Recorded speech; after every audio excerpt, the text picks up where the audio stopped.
영광을 구함 네 번째 묵상입니다. 영광을 주님께 돌릴 것인지 아니면 내가 취할 것인지는 내가 겸손할 것인가에 달려 있습니다. 베드로전서 5장. 그러므로 하나님의 능하신 손 아래서 겸손하라. 때가 되면 너희를 높이시리라. 산 높은 곳으로부터 떨어지는 폭포가 있을 때 내가 폭포의 높은 곳에 위치하면 폭포로부터 떨어지는 물을 받지 못하지만 폭포보다 낮은 곳에 위치할수록 물을 많이 경험하게 됩니다.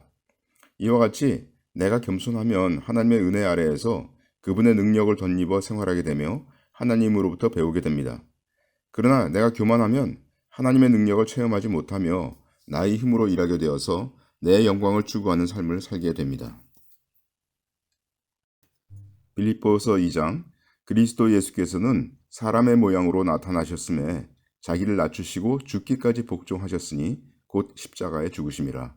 이러므로 하나님이 그를 지극히 높여 모든 이름 위에 뛰어난 이름을 주사. 예수님께서도 자신을 겸손히 하셔서 하나님의 뜻을 순종하셨기 때문에 그분은 영원한 구원의 근원이 되셨고 그분은 모든 만물보다 뛰어난 이름을 얻게 되었습니다.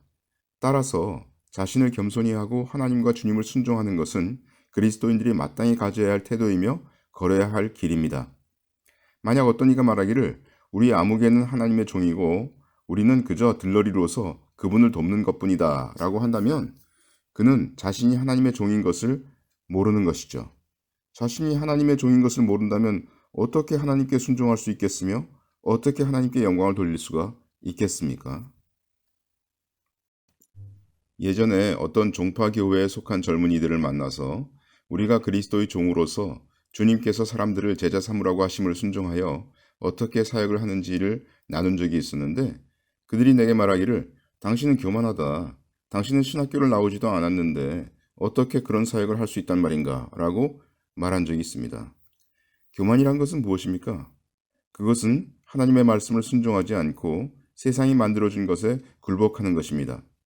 과연 하나님께서 성경에서 무엇이라고 하셨습니까? 겸손은 주님의 말씀에 온전히 순종하는 태도를 보이는 것입니다. 그 청년들은 자신들이 별 영적인 일을 책임지지 않는 것이 겸손이라고 생각하고 있었고요. 그저 하나님의 종들인 소위 목사들이 전하는 것을 잘 들어주는 것이 신앙생활이라고 생각하고 있었습니다. 과연 그것이 성경이 말하는 그리스도인의 진정한 자세입니까? 계시록의 타임라인 제5권 1009편이 출간되었습니다. 전자책은 아래 설명란에 가셔서 무료로 다운받으실 수 있습니다. 종이책은 북극교에서 구입하실 수 있습니다.